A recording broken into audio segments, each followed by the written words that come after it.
No updates, it would seem, on Alexander Isak's future just yet. And Newcastle coach Eddie Howe has said that no formal offer has been made for the striker just yet. Mark Ogden and Beth Lindop still with us. Mark, why is there still no word on Liverpool here and their offer? Well, obviously, we know that Newcastle and Liverpool are both away on their pre-season tours in Asia right now, and while business can happen, it's not the best time to do business. Lots of key people are, on the other side of the world. I think there's also an element of there's a strategy here. Liverpool made their interest in Isak, public a couple of weeks ago, not through official channels, but a kind of a tactical leak, shall we say, a strategic leak. And now I think the situation now is that Liverpool are just happy to let the situation just let it ride with Newcastle, make the uncertainty grow to the point where at some point push will come to shove and the Newcastle board, as Eddie Howe says, will have to make a decision. And in the meantime, this uncertainty grows. It makes Isak, is he going to push for a move? Is he going to get restless? Liverpool are going to stand back. There's 5 weeks to go until the transfer deadline, so they're in no rush. Obviously, they want the player in as soon as they can, but they're not in a rush to push this because if they go too quickly, it could become a long saga. So I think Liverpool right now are in a good position. They know that Isak is ready to consider a move. They keep hearing Eddie Howe say, it's out of my hands, it's up to the board. That to me sounds like the cracks are already beginning to show at Newcastle. Liverpool know that at some point soon they can make their move. The first bidder will be rejected, obviously, that Newcastle will push for a fee.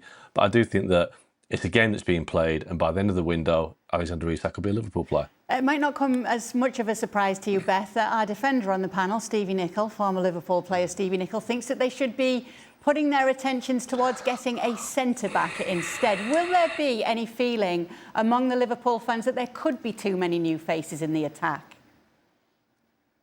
I think that is always the issue. I think Liverpool last season, there was a lot of talk coming into the season that they hadn't freshened the squad up enough, and ultimately they only added Federico Chiesa, who played very few times in the Premier League, and they went on to win the title at Atalanta. So there is something to be said for having a settled squad, and there's a chance that perhaps too many new faces might it might take a little bit of time to gel.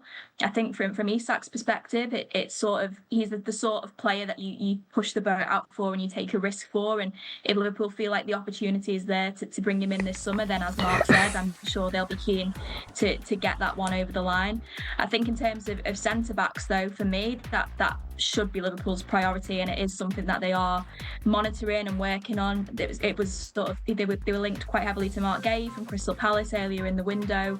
That he's a player that they do like, but there hasn't been an awful lot of movement on that the last couple of weeks. So it will be interesting for me. I think it would be a risk for them to go into the season with just Virgil van Dijk and Ibrahima Konate. We know they've got Joe Gomez as well, but he's had to withdraw from the pre-season tour of Asia with an injury already. We know he's not got the best track record when it comes to injuries. So I do agree with Stevie there, actually. I think while Isak would be great, and I think in an ideal world Liverpool would get Isak and a centre-back, for me a centre-back should be Liverpool's priority. Ali, how can it affect a team having too many new players to gel with? Well, you're looking at this from the perspective of Liverpool and the group of players that is already there. But think about the players that are coming in. Florian Wirtz and Alexander Isak haven't played in the same team together. So that and that's just one pairing. And you think about Ekitike, and then you think about all the other players that now have to accommodate these new faces that are coming in. My thought on Liverpool is very simple, and it's along the lines of something that Stevie was talking about the other day. If initially you were thinking about Dean Howson, it's because you were going to address the center-back position. That was going to be a priority for you in this window. Otherwise, you would not have been thinking about that player. Now, that player went elsewhere to Real Madrid. And since then, there's been no conversation about a center-back and every conversation about all the attacking players. So why has this changed? Why have we gone from one end of the field to the opposite end of the field, dramatically so, and now there is very little conversation as to what the center-back position is going to be and who's going to be that player that could address some of the faults that Liverpool could potentially have in that position. They lack depth there. That's obvious to see. And so you're going to have difficulties in terms of the players coming in, playing together, and actually finding the rhythm together. And one of the things that we appreciate about Liverpool is how well the group plays together and how they did so all of last season, and how the movement of certain players, it's already automatic. You know where this guy's going to be. You know where that guy's going to be. You know, because you've played together, because you've gone through things, because you've had experiences together. And all of that takes time. And so while I understand what Mark is saying about Alexander Isak and Liverpool is in a good position and so on and so forth and this and that, and they're not going to push. Well, if the priority is Isak, then they need to have him available so that they can work through some of these things before the season starts. You don't want to be doing this the first 3-4 weeks of the season where you're going through some growing pains, and we're going to have the discussion. Well, they didn't play together. They're trying to gel. They're trying to find each other's rhythm. And you're making the job of the manager more difficult as well, because he needs to figure out, where does this guy go? Where does that guy go? Where does this guy go? And I can tell you that there aren't enough positions for the amount of players that they now have available in the attacking half. So there's going to be some musical chairs going on at Liverpool, and Arne Slot is going to have to figure it out. And that takes time. And still, having said all that, they haven't addressed the center-back position. I don't know if I totally see the game plan here from Liverpool. I could see Ekitike or Isak. I don't see both of them. And now that you're going after Isak and you're ignoring what's going on back there, I think that could be a problem. Yeah, and there seems to be a big pot of money as well. We've already seen Liverpool spending a lot, Beth. It could be spending a lot more. I wonder how the fans have been reacting to the money that's been spent in the past. There have been complaints that they've not spent enough.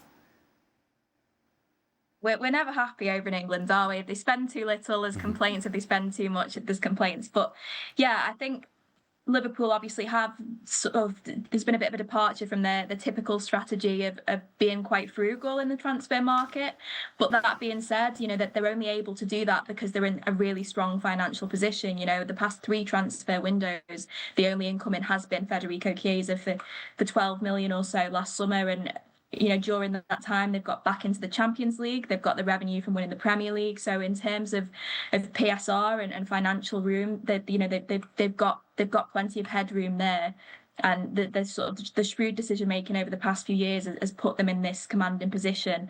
And also, we know that Luis Diaz now is imminently going to be moving to Bayern Munich. So that brings the player sales under Richard Hughes, the sporting director who came in last summer, up to 190 million. So that's in just over a year's period. They've generated that much revenue from transfers. So that is why they are able to spend. And, I do completely take Ali's point about the disruption, I guess, to the front line and players needing time to gel.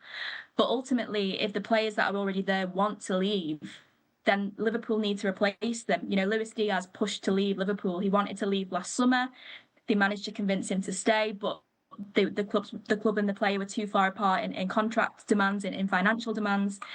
So ultimately they couldn't get a new deal agreed, and he decided that he wanted to leave. So they have to replace him. Darwin Núñez looks like he's going to be leaving, Federico Chiesa as well.